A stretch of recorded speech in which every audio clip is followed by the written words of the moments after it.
नमस्कार दोस्तों, स्वागत है आप लोगों का फिर से आज के इस वीडियो में। अमावस्या के दिन कर ले सिर्फ ये उपाय, फिर देखें कैसे दूर होती है आपकी हर समस्या। 8 मई 2024 को वैशाख कृष्ण पक्ष की स्नान दान की अमावस्या है। शास्त्रों में वैशाख महीने की स्नान दान के अमावस्या का बहुत महत्व है। इस दिन किसी पवित्र तीर्थ स्थल पर स्नान करना जरूर चाहिए। अगर ऐसा ना कर सके तो घर में ही स्नान के पानी में गंगा जल डालकर स्नान करना चाहिए। इससे पुण्य फलों की प्राप्ति होती है। इसके अलावा अमावस्या के दिन इन विशेष उपायों को करने से अलग अलग समस्याओं का समाधान मिलता है। वैशाख अमावस्या के दिन क्या क्या करना फलदायी होगा?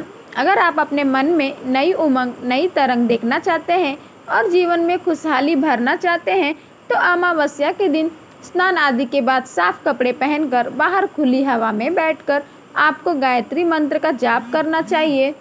गायत्री मंत्र इस प्रकार है: ओम भूर्भुवस्वः तत्सवितुर्वरेण्यं भर्गो देवस्य धीमहि धियो यो न प्रचोदयात्। इस प्रकार जब आप गायत्री मंत्र का जाप करेंगे तो आपकी वाइब्रेशन सीधे कॉस्मोस से जाकर टकराएगी और कॉस्मोस की ऊर्जा के साथ आपकी ऊर्जा का मिलन होगा। अगर आपको लगता है कि आपके बच्चे पर किसी की बुरी नज़र लगी है जिसके कारण वो करियर में आगे नहीं बढ़ पा रहा है, तो अमावस्या शाम के समय जब दिन ढल जाए और थोड़ा अंधेरा हो जाए तो एक मुट्ठी राई के दाने लें।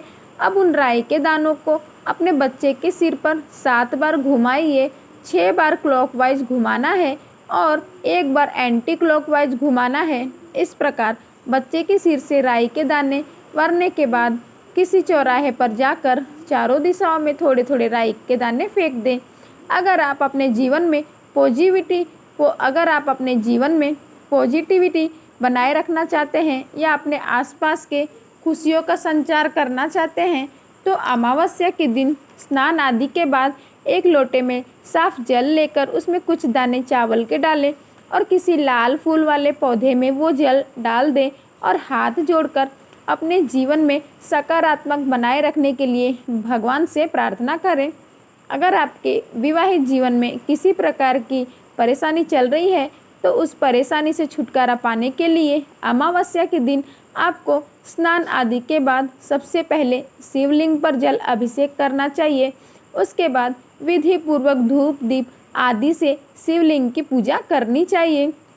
अगर आप चाहते हैं कि भविष्य में आपके साथ सब अच्छा ही हो तो अमावस्या के दिन गेहूं के आटे की रोटी बनाकर उस पर गुड़ का एक छोटा सा टुकड़ा रखकर गाय को खिलाएं। साथ ही दोनों हाथ जोड़कर गाय का आशीर्वाद भी लें।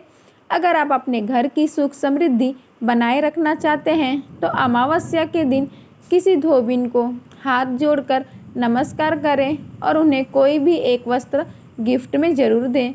अमावस्या के दिन ऐसा करने से आपके घर की सुख समृद्धि बनी रहेगी। अगर आप अपने बिजनेस में सफलता पाना चाहते हैं तो अमावस्या के दिन आपको सबसे पहले स्नान आदि के बाद सूर्य देव को जल से अर्घ देना चाहिए। फिर अपने पितृदेव को प्रसन्न करने के लिए इस मंत्र का जाप करना चाहिए। मंत्र है: ओम सर्वेभ्यो पितृभ्यो नमो नमः। अगर पिता के साथ आपके रिश्ते ठीक नहीं चल रहे हैं या आपके रिश्तों में अनबन बनी हुई है तो अपने रिश्ते को सुधारने के लिए अमावस्या के दिन स्नान आदि के बाद एक लोटे में शुद्ध जल लें। अगर लोटा तांबे का हो तो और भी अच्छा है। उस लोटे में थोड़े से चावल के दाने और एक लाल फूल डालिए। अब उस लोटे से सूर्य देव को देखते हुए जल अर्पित करें। अगर आप अपने जीवन में तरक्की पाना चाहते हैं और जीत की बुलंदियों को छूना चाहते हैं तो अमावस्या के दिन अपने पिता के समान किसी सुपात्र ब्राह्मण को अपने घर बुलाएं। उन्हें खीर पूड़ी सब्जी का भोजन कराएं। साथ ही ब्राह्मण के दोनों पैर छूकर आशीर्वाद लें।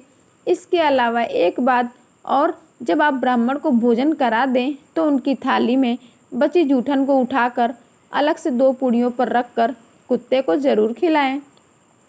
अगर आप अपने विशेष कार्यों में सफलता पाना चाहते हैं तो उस काम में अपनी सफलता सुनिश्चित करने के लिए अमावस्या के दिन भगवान शिव के मंदिर जाएं और वहां जाकर शिवलिंग पर दूध और दही से अभिषेक करें। सबसे पहले दूध दही से धीरे धीरे करके शिवलिंग पर धारा गिराते हुए अभिषेक करें। फिर शुद्ध जल की धारा डालें। इसके बाद दही से शिवलिंग पर अभिषेक करें और आखिर में फिर से शुद्ध जल की धारा शिवलिंग पर डालें। अगर आपके बिजनेस की गति ठीक नहीं चल रही है तो बिजनेस के तरक्की के लिए बरगद का एक पत्ते घर लाकर उसे साफ पानी से धो लें। अब उस पर हल्दी से स्वास्तिक का चिन्ह बनाकर अपने मंदिर के एक स्थान पर रख दें। आपकी परेशानी जल्दी ही दूर होगी और जब आपकी समस्या का हल निकलने लगे तो उस पत्ते को जल में प्रवाहित कर दें।